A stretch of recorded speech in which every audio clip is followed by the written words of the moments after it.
still warding the golem buff, even though it's kind of shied away from by the AD carry and support. Now they're still going with that support, or the wards all the way down that left side of the jungle. And Cloud9 got burned in level 1 yesterday. I want to see if they try anything else creative today.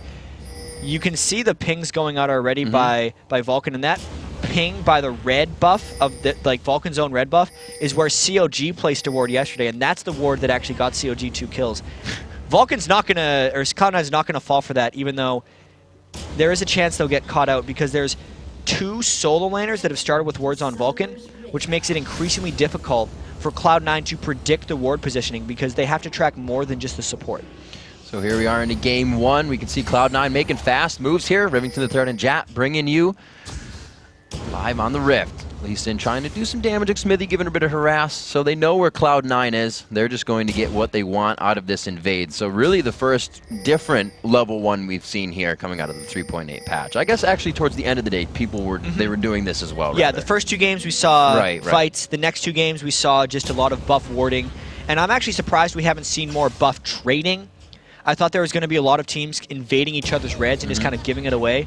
That's what Cloud9 thought they were doing yesterday against CLG, and that's how they got burned for it, and I think that's what they're trying to go for again here, as they see that Vulcun is a bit spread out, and they can brute force their way into the jungle. They just have such a good level 1, and they know it. Like we said, Cloud9 is just one of those teams that knows they can abuse certain points of power, and that's what they do. Especially with this level 1, they actually walked through everywhere they wanted to put a ward. It wasn't dangerous at all.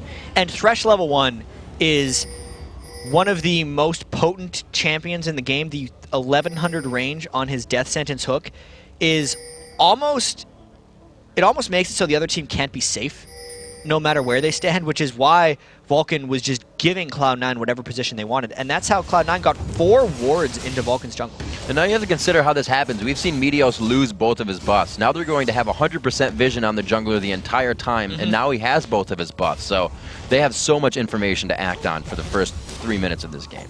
Yeah, this means that they can push up whatever lane they want, since there's going to be nowhere Xmithy goes in the jungle that Cloud9 will not have track of. So even though, like, it may seem like a couple wasted wards if you read the blue buff and the red buff, it's like, well, if you know he started red, then he's probably going blue next, but not for a Lee Sin, and not in the 3.8 jungle with the potential buff steals. Because if Xmithy, as you see now, doesn't get seen by the blue buff ward, Meteos knows that they're going to be coming in for an invade on him. I want to see how he deals with this. He may have seen the image coming down of that. Yeah, the ward going over, actually, to see Janna, or after they actually hit the lizard, rather. So they're going to be able to steal that away. Meteos knew it was going to happen. He kind of just walks away from it too. Yeah, that's actually unfortunate to them because Cloud9 put their support top lane, which meant Bloodwater very easily roamed into the jungle and helped Xmithy get that red buff. That was just two people mid lane, gives you way better access to buff steals, and I think we're going to be seeing a lot more of that as people get used to this patch. They got him super strong. It was actually, Balls was almost level 2 by the time Zuna, he was helping with red, got to the bottom lane. So it was Bloodwater and Zuna giving Smithy a really healthy red so they could make that easy. Really surprising play, considering Lee Sin isn't necessarily the best scaler, but he is an incredibly strong early game ganker, and they're going to try to punish Cloud9 for playing aggressive early in lanes, as Mankai goes for a stun. Let's see what High is taking. He does have that rush. He's able to get away. Will they be able to land the Q? Smithy just out of range. A good dodge from High. Keeps himself in safety. Really good plan of escape there for High. Even though he was pushed up in the lane, he was favoring the left side of the river because he recognized that Xmithy was going to be coming in from the red side jungle since that's what was stolen. And in doing the support top, Cloud9 makes it work for themselves, knowing that Janna was nowhere near and they'd be able to take that top lane. So far they've put themselves up on the game, being reactionary to the steals of Vulcun. We'll see if Balls can hold himself in the bottom lane here.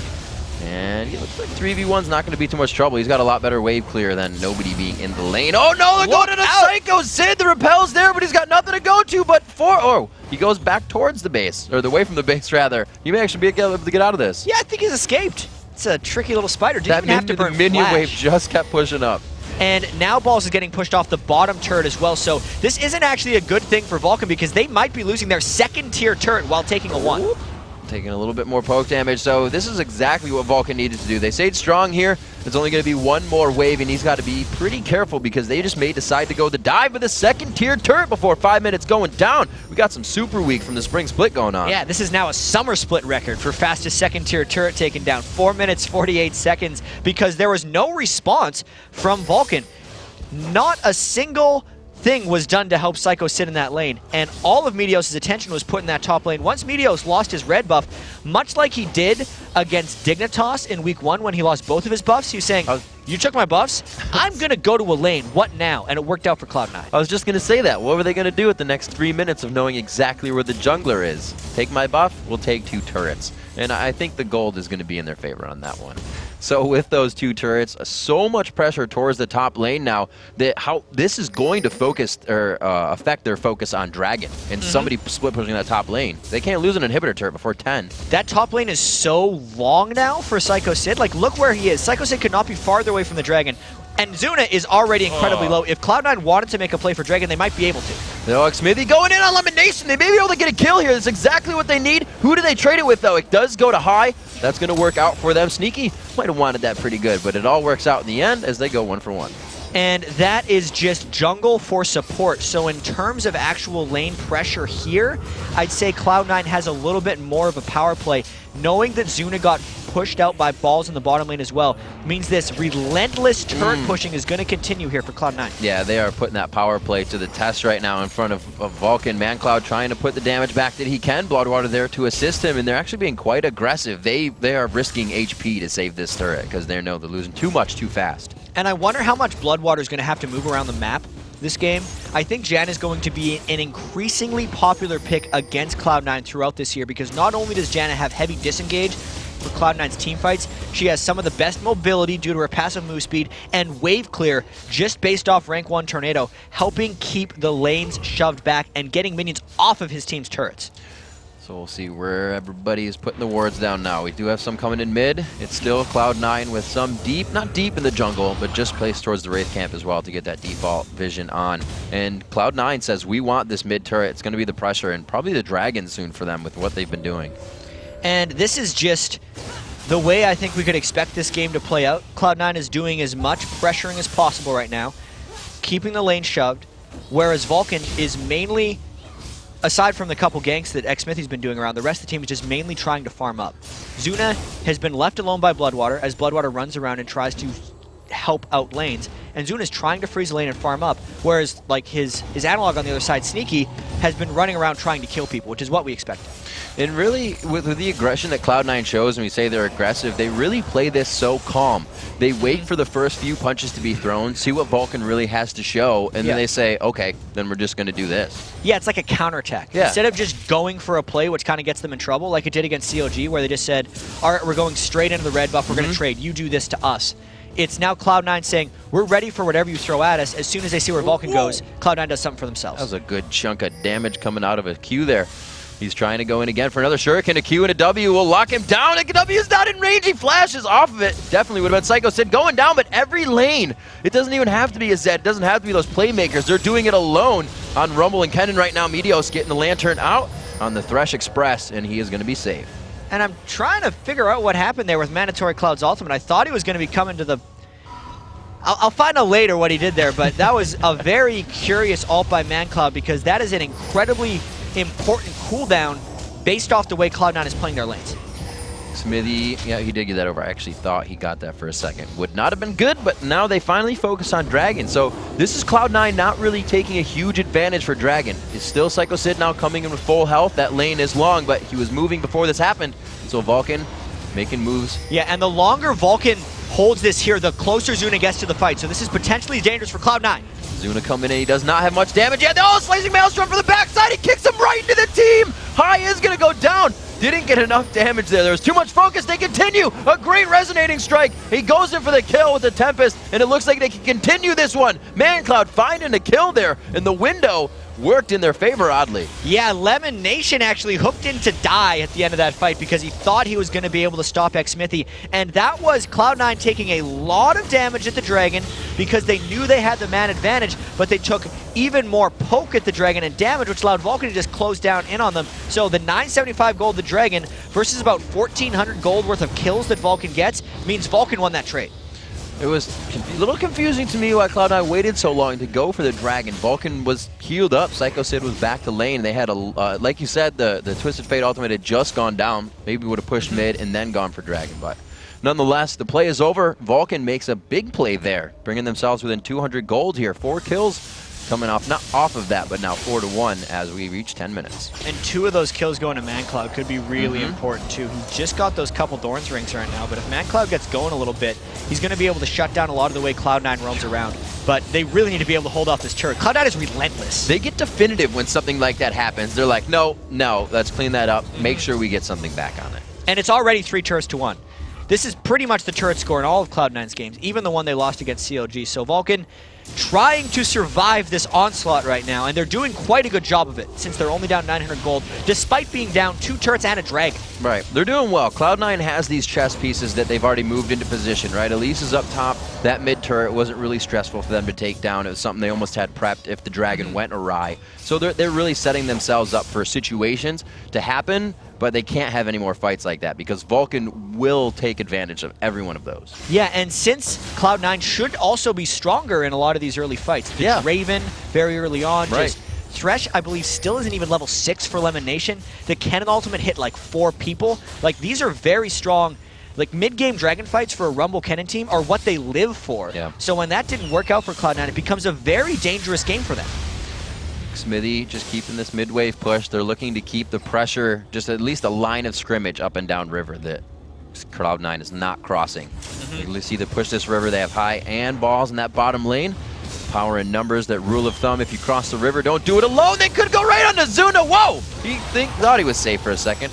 Oh, but it looks like ManCloud, that's the farm kicking in. He's going to pick up a double off that. Well, he just got the ultimate up. That window being forgot about, chat. That is going to be in their favor there for his 2.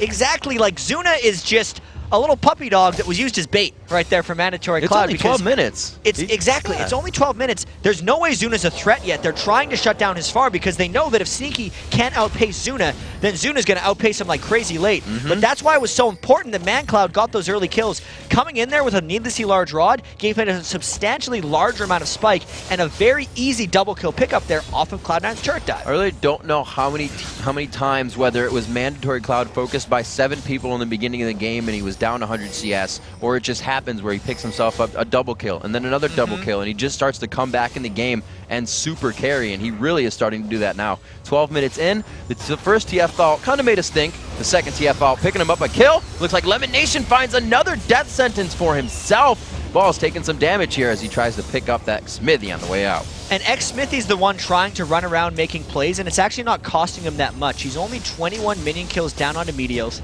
Vulcun just pulled ahead in the farm there because he was able to punish Lemon Nation again. This has not been a good game for Thresh, as the roam from Bloodwater's Janna has been much more effective than the straight-up pushing that Lemon Nation has tried to accomplish.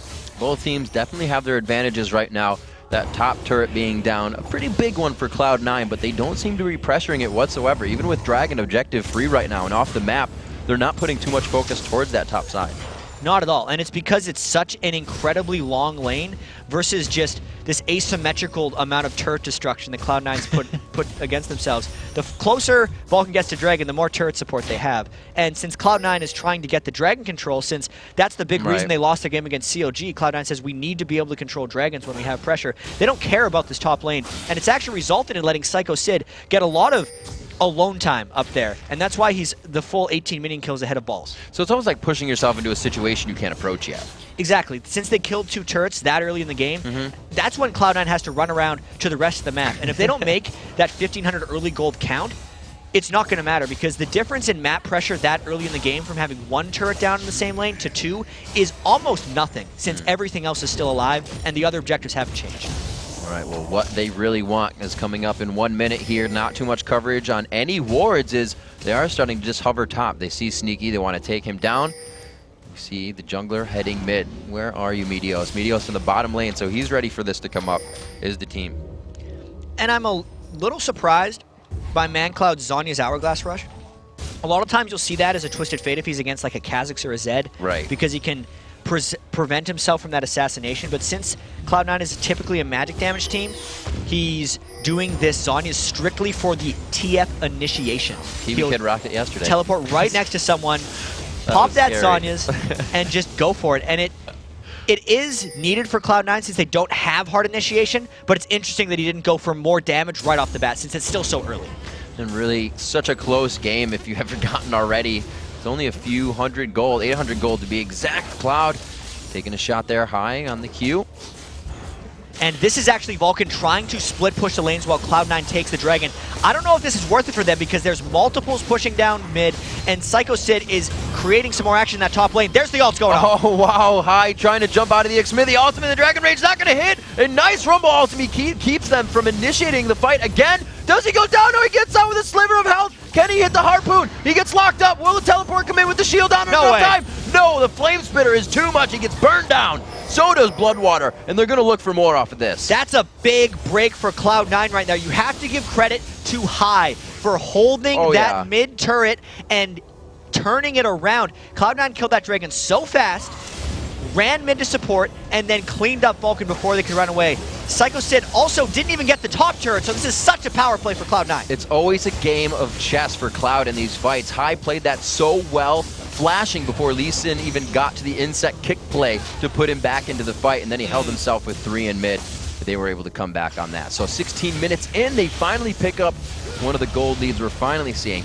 3,000 gold, 2,000 gold is the time, it ticks up for Vulcun there at 24,000 to 22. So 7-4 in the kills, kind of going back and forth there. TF still lives, so ManCloud, no, his bounty actually did get crushed within the last fight, so he's back around there. But this is going to be big. None of the kills onto Sneaky yet. Mandatory Cloud, however, with that Zhonya's this early, still going to be able to counter that ManCloud. He's still going to be a force, even though he wasn't killed here. And Vulcan's really trying to get some of the turrets back since the gold is still close.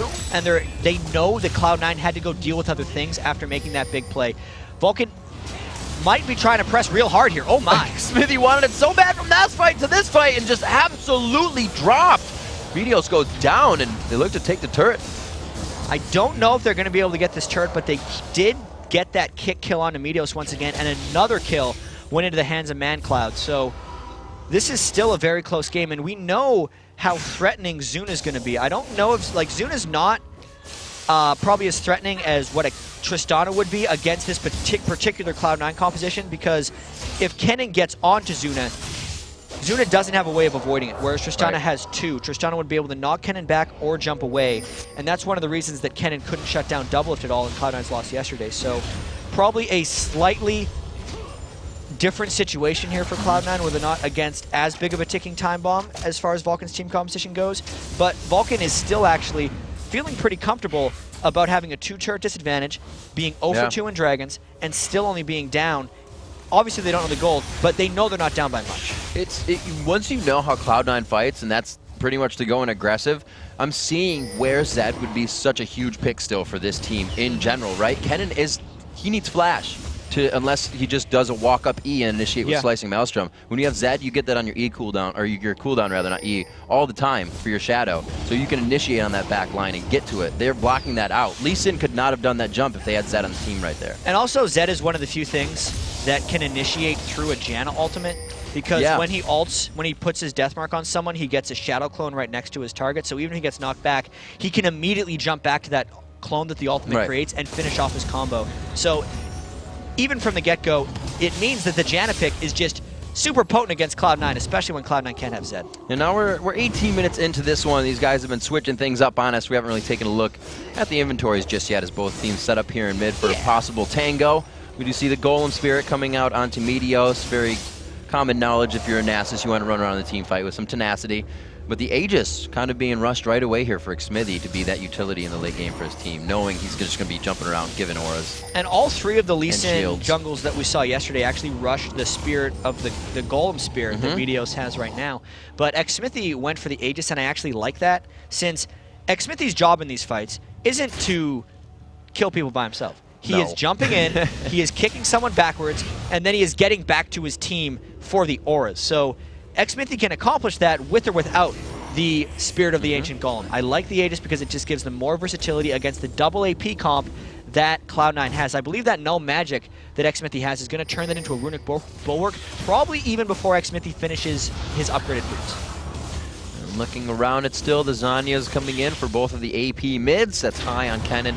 Mandatory Cloud on Twisted Fate. He has gotten a kill since his 5-1-2, so he's up to just 6 with that one more. There it is again, but he gets locked down this time. High throws down the ultimate immediately. Zuna has all eyes focused on High. Takes him out immediately. There's actually Psycho Sid to come up with a kill. The equalizer is going to go down, but I don't think they're going to be able to really reinitiate on this.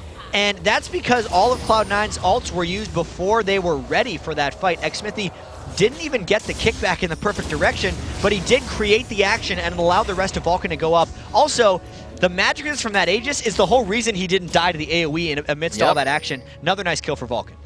So xMithi really just abusing the fact that he can get in and out and disrupt the fight with the chaos that Lee Sin brings to that engagement. And it looks like there's even more importance coming down to this Dragon right now, because Cloud9 is running out of things to take advantages from since they've killed those four turrets so early and the game is still quite close. Really, Cloud9 is trying to get Dragon control and the area around Dragon killed down so they can accumulate these things, because there's only so many of them on the map.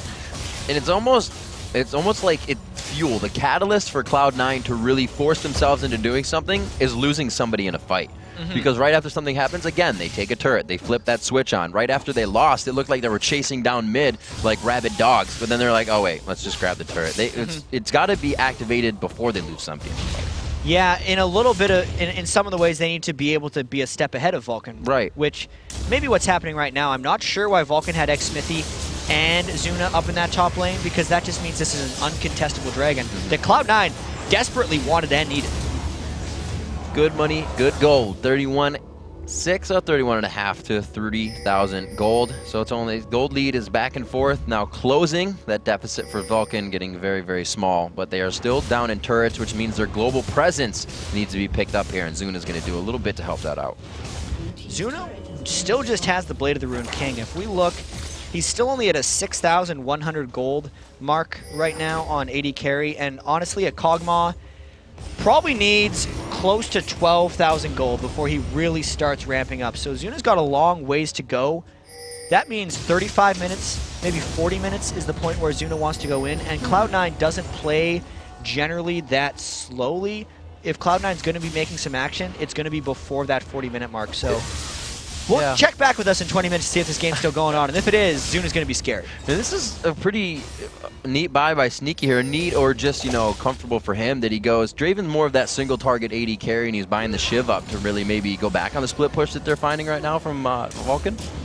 I think it's also just part of their play style to be able to keep the lane shoved as much as possible. Okay.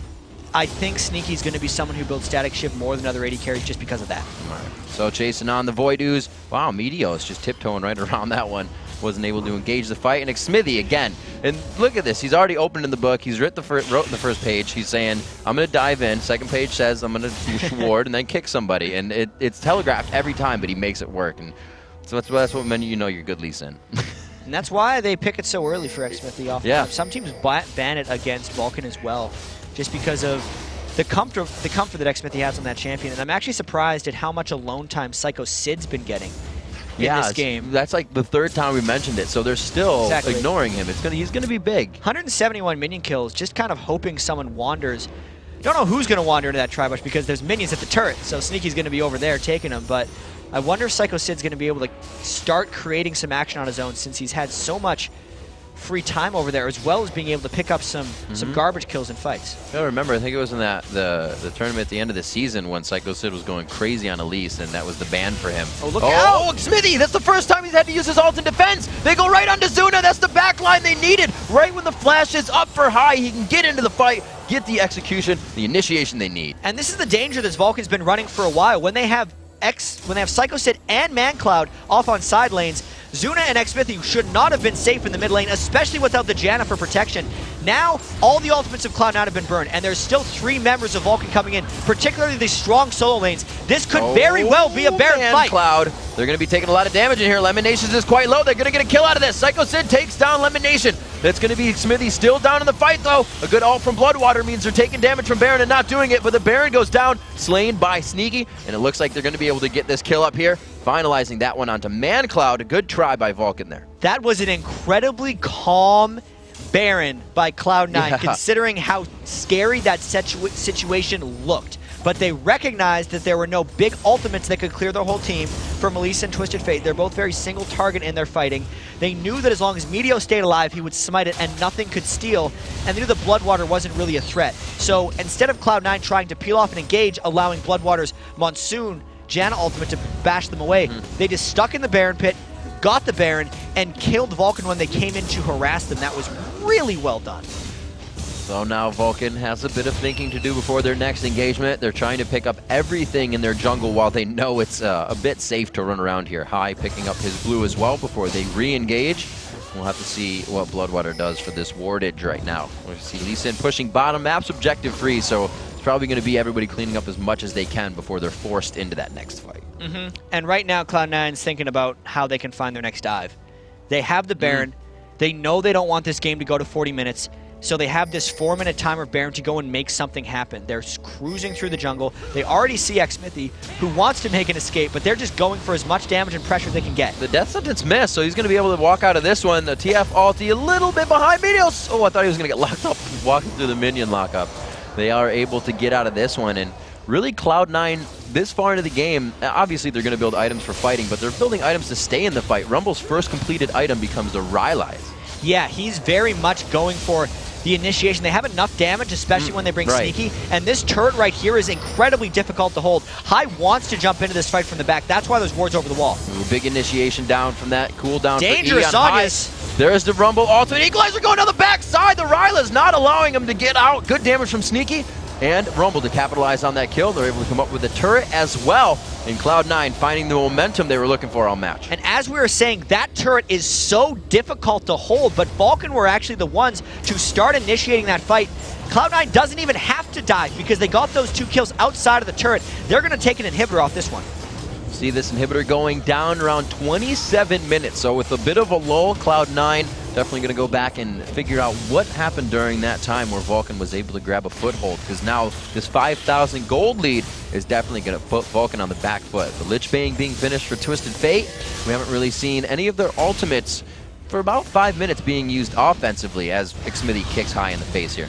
Yeah, and High's going to be able to run away. This is the point in the game where Cloud9 is feeling the most comfortable. When they have a lead, they close it so well. They're going to pick up this Dragon because they have the perfect timer on it. They still actually have a minute left on this Baron, so I wouldn't be too surprised if they try to get maybe another inhibitor off this play after taking up the Dragon. Going to be interesting, though, because they are sitting on about 4,000 gold across their team. Cloud9 picking up another Dragon for themselves here, 28 minutes in. They all decide to back. Once again, Vulcan is set in that position. We're going to farm up until we're pressured into our next fight. And really, looking at it, yes, you do have a Zuna, you do have a Man Cloud, and yeah, so they have good siege clear coming into the turret. So once it gets to the base, if they have their full team, that initiation, like you said, they kind of split up. Lee Sin went over the wall, or I should say, Xmithy went over the wall to High, and then not having Xmithy there to help the initiation, they went all in on the turret. So, and they killed Bloodwater real fast too, so the Janna wasn't able to do a sustained kite after the fight. Plus, Bloodwater's not really protecting anything yet because Zuna hasn't hit his items yet. He still hasn't finished his Infinity Edge on Kog'Maw. The main threat is Man Cloud, but even Man Cloud doesn't have too much ability power since he did rush that Zhonya's and he's more going for an initiation type Twisted Fate. Right. There's not the damage yet for Vulcan to repel the dive from Cloud9 coming in, who have all built very resilient items. Even Kennen, Giant's Belt, as you mentioned, the Rylai's on balls, as well as going for an Abyssal Scepter. That is a very strong and resilient dive line that Cloud9 has built, which is allowing them to maybe dive this turret if they go in for mid lane. So being pushed this hard, is re-split pushing back an option, kind of the way CLG brings it in? Or I don't do you have think to so get at ahead this for point. that? I think you have to be even for that. Okay. Or at least have the threat of making them dive you. Right now with an exposed inhibitor, there's no lanes that are going to be shoving on their own that Cloud9 has to go back for. Right. Cloud9 gets to sit in this mid turret as long as they want, trying to poke down, waiting for an initiation. So this choke point sometimes being the bane of teams getting in and out of that stairway onto the base. Also, Voidu's very effective within that range. They have a good amount of crowd control to lock somebody up there and get a kill under the turret. And you can see Cloud9 knows that. They're waiting ever so patiently for the turret. There's the Janna ulti, the Monsoon out. It was quite early, but he cannot get back in. A lot of ultimates wasted here by Cloud9 as they go for the inhibitor. Yeah, but they didn't take any damage themselves. That was a strict retreat from Vulcan, and now they're doing almost a re-initiation trying to get in. Oh, a few spells, skill shots being missed left and right, and it's really faltering the initiation of both teams. Cyclo Sid can be going down here. The shield's coming out big. Xmithy, a few bits of blast damage as he limps away. Nobody died on either side except that inhibitor going down, but that's still great for Cloud9. This is what we were talking about. Vulcan has the disengage, but they're not disengaging for anything yet. Everyone's just running away, and they're not able to deal damage while running away, which is why Cloud9 is pushing them around. 2 inhibitors down. 30 minutes is what Cloud9 wanted in this game. Cloud9 making patient moves here like we've seen it from the Baron up until now. They feel very comfortable, and they're just saying, we need to fight, we need to do things, and it's something they've said. They're very sure about their actions, and you can see it in their team fights. Can we dive? Can we dive, guys? I think they're going to dive top lane Isn't that what they say, the thing that's always coming out of their mouth? That is their dive? most spoken word whenever they're talking in their voice comms. Can we dive? And you can see it even just in their items. High with that Zhonya's, he's really trying to actually bait Mandatory Cloud's gold cards with the Zhonya's, since that's like half of his burst damage in fights for TF, and High's just avoiding it with the Zhonya's. And he's free to do that because there's not enough auxiliary damage coming down on him when he dives in, since he's going in with Meteos, who actually flash withered at the start of that last fight. The Flash Teemo Shroom initiation. So we see Zuna picking up some items. How much gold do you have? You have 50 gold, but he does have that Infinity Edge. He gets a bit of attack speed and that lifesteal from his Blade of the Ruined King. So hopefully he can ruin some of those opposing champions on Cloud9, because he's the one to really start chunking people out. There isn't a bunch of burst assassination that's going to cut through the HP bars of Cloud9 right now on that team. Not at all, especially if Cloud9 is able to pick up this Baron. This is the like extra breaking point for Vulcun right now. Oop. If they give up this Baron, then I think they will have a lot of struggle going for this game. Xmithy's going to try a Miracle Steal, and Cloud9's going to try to not let that happen. All they have to do is stand within that Q. If he gets it, he's get that percent damage into the smite, and it's quite hard to dodge. But look at that. I'll just make a human wall here. They like might, it's a they might try to direct kill shot him. coming in. They could get the pull on. They do. Oh, no, they do not. Oh, my God. There's the burn. The shield's going to wear off in time. Oh, the ultimate goes across. He gets out with 100 HP. The Baron, oh my God. me? Oh, Bloodwater steals Baron with a... I don't even know what to With say. a rank 1 tornado. That thing does 90 damage. And it stole Baron as soon as Cloud9. Look, he's no emotion on his face. Smile or something. He just stole Baron with a rank 1 tornado. Are you kidding me? All right, let's give some silence for the crazy epicness that that just was. All right, thank you. All right, 32 minutes into this one. Vulcun pulling out everything they need to keep themselves in this game, but those inhibitors still quite naked. That's really, really rare, Riv, that we see a Janna tornado. I didn't know what to say. From a support Janna Didn't even... with 0 ability power, obviously. Like, so the only reason I said the Howling Gale does 90 damage, okay, it does 85 right now, because 60 plus 25 bonus damage, like, it's just, that So thing didn't you do gave him damage. the advantage. You rounded up. Don't round up. Don't round up, man. Be true. Give the people the stats. That's like stealing it with a Soraka banana, pretty much. I don't even know. Soraka bananas are stale, +1 to Baron damage. It's a little easier. Cloud9's got to react to that now, and with face palms, pretty much. yeah, considering, like, I know, Throw everything. I know we're thinking about yesterday, because Cloud9 had a 5-0 Super Week, and the game against COG, even though COG was very confident about this, and there's actually going to be an article going up on All Esports later today about that game, but Cloud9 was very close in all of those games, and they just weren't able to close out because of Dragon Control or anything else. All right, and while these guys are lolling about and looking for the dragon, we actually have a quick replay of the Janna Baron steal. And I don't know how Cloud9's going to react to this, because they thought the threat was gone, at least in run through. And after Flame this, Spinner was even on. after this, Meteos didn't even get his smite off. So this is one of those examples of the team having so much damage that they kind of burst through your smite, and then just because the tornado came in at the same time, Bloodwater got it. It's like one of those 1 in 500 chances that just happened to happen in an LCS game. So you're saying you still have a chance. There's always a chance of stealing Baron, Riv.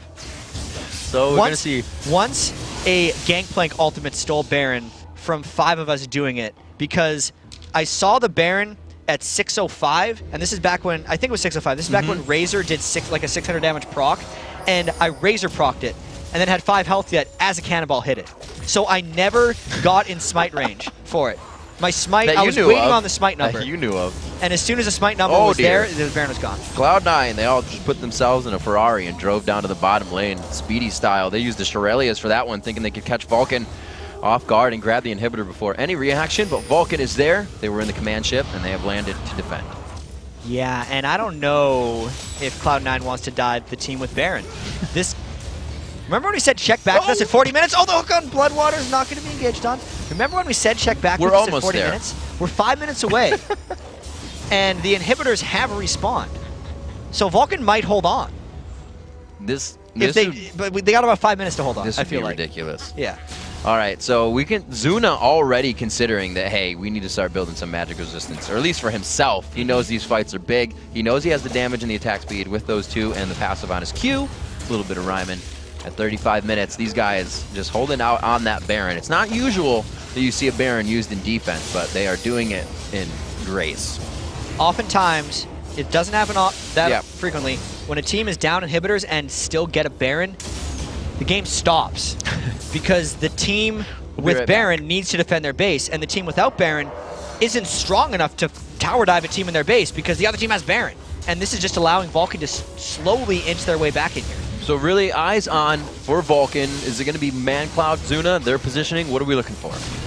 I still think that if Vulcun wants to initiate, it probably has to be ManCloud and Xmithy coming in. Zuna has to sit in the back. Even a hard initiation from Vulcun is very dangerous. Almost a poke disengage strat is what I'd expect to see from Vulcun.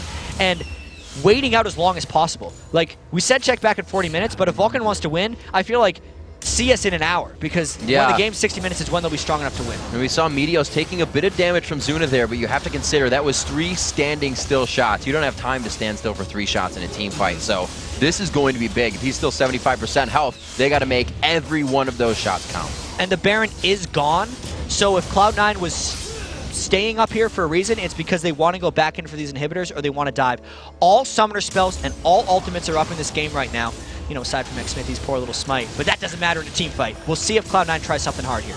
Vulcun relying on the RNG of the Infinity Edge on Zuna right now. He doesn't have that from anything else. They are going to be moving in with this minion wave. Nope, they're just backing him off. They're making sure they can't. Oh, the flash, but they're kind of walking around each other. The Rylai's slow from the Equalizer goes down as well. And Mandatory Cloud takes a good chunk there. They're not going to be able to do anything off of that. Whew, that almost got Vulcun into a little bit of trouble because I don't think they want to be initiating onto Cloud9 because as soon as they just wore off. Soon as they run into Cloud9, that gives Kennen an easier way of getting to Zuna because there's less to run through since Vulcan's putting themselves into Cloud9.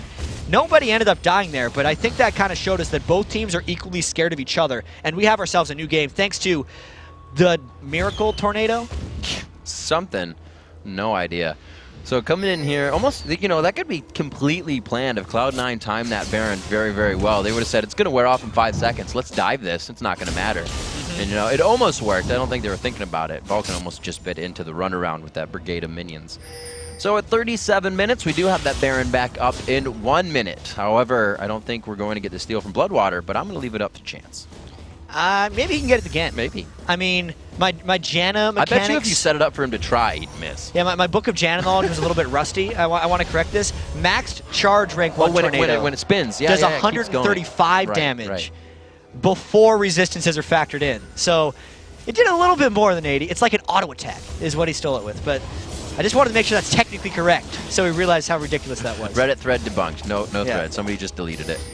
So 10-9, still close there. 3,000 gold. It's only been fluctuating between that amount and the deficit of 1,000. So Vulcun doing a very nice job with that last Baron and keeping themselves farming up to keep themselves in the game. However, it is 8-3 in turrets, and with 11 turrets on the map, 3 is the amount that Vulcun has left.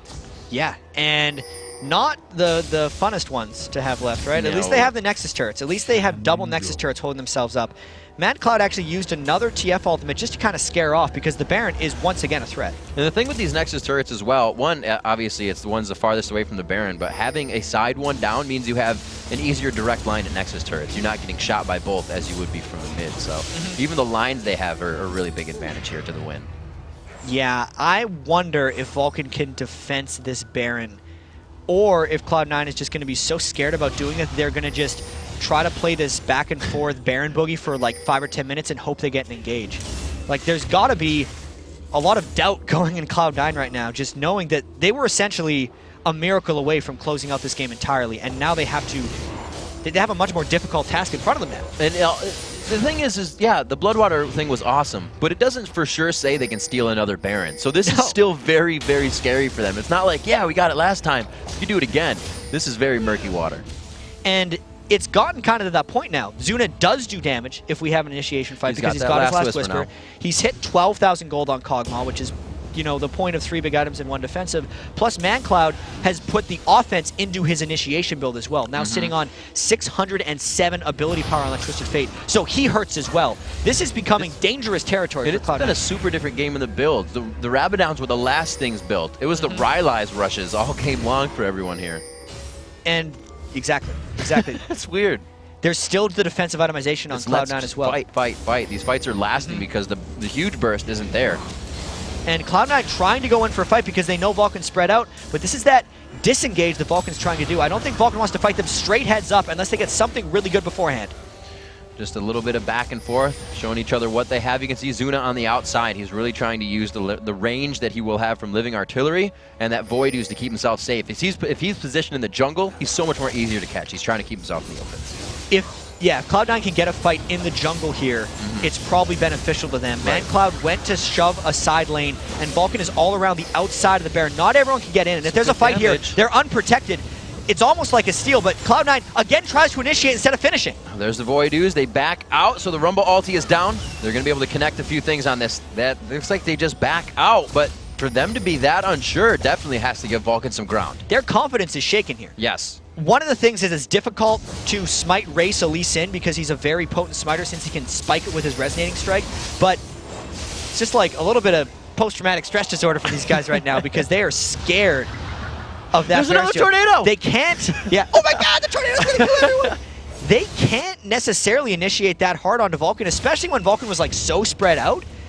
Cloud9 had a clean shot at that Baron and would have won a fight afterwards if Vulcan tried to come in just based off how spread out they were, but they still didn't go for it. Not really, the only vision they have is in mid here, so they're going for Dragon without having too much. They have that one up on the Baron, so they'll be all right for this. Slowing things down, Cloud9 is trying to find that footing. Usually, we said it before, their games don't go this long. No. So they're in that unfamiliar territory. Not the games they win. Not the ass. Yeah, their games they win are very quick. Good point. I wonder, we obviously have the 5 games. Their longest game was the one against COG, which they lost, and this game is stretching dangerously long for them. This is when the Janna disengage becomes increasingly valuable. The protection of Zuna becomes even more important. Even also, like, Meteos being able to wither Zuna is also really huge since Zuna hasn't been able to build a Quicksilver Sash yet. That's like the one thing Cloud9 still has. Or catching Vulcan in some kind of split push war as Zuna's still trying to get more farm, but it's just not syncing up right now for Cloud9. Still looking at these builds, everybody's got the Abyssal Scepters and whatnot. Very unselfish builds coming in, all the auras and whatnot, and then the Rylai's to continue the fight for everyone. They're synergizing so much just to kill each other. Yeah, and Cloud9 wants to probably go in for a fight here. The good thing about fighting on this side of the map for Cloud9 is if they lose, they don't lose the game. But if they win the fight, they would be able to finish the Nexus turrets due to the positioning. So a little bit of harass, not exactly the person you want to grab. They decide not to go with that one. See who stands in the front here. High, putting himself up top, trying to get some damage on. Their minion wave is a little ways behind them, but they should be able to get at least half on this inhibitor here. And the minion wave doesn't really matter for the inhibitor turrets. They're just worried about ManCloud getting caught with something. There's not much initiation potential for Vulcan unless they go all in. Whether Lee Sin does a flash kick or whether ManCloud flashes in. That's a lot of damage for ManCloud to take, though. Knock it out. ManCloud. Zanya's right on the Rumble ulti. It's going to just shred him out. There's the slicing Maelstrom. High waited so long on that, actually. They're going to get Zuna locked down. This is going to be the base. Smithy gets locked up by the next Shuriken. They are going to take these inhibitors. It looks like they're going to take the Nexus here with 50 seconds on the death. They got the biggest threats down from Vulcan, and ManCloud just didn't get damage off before Zanya's, which gave enough threat detraction from Vulcan's team comp that everyone just bull rushed Zuna. That was such a good fight by Cloud9. It took them 15 to 20 minutes to get it, but they got it and they're making it count. This is going to be one hell of a save if they can do it. Smithy forced out the Flame Spitter. Actually, the turret could be taking down balls there, but it did not. They look like to get this one safety, and a nice Shuriken there coming in from High to pick up the last kill of the game to raise that KDA up. A very well played game by both teams, but Cloud9 finds the win. That's one of the most stressful ways to win a game.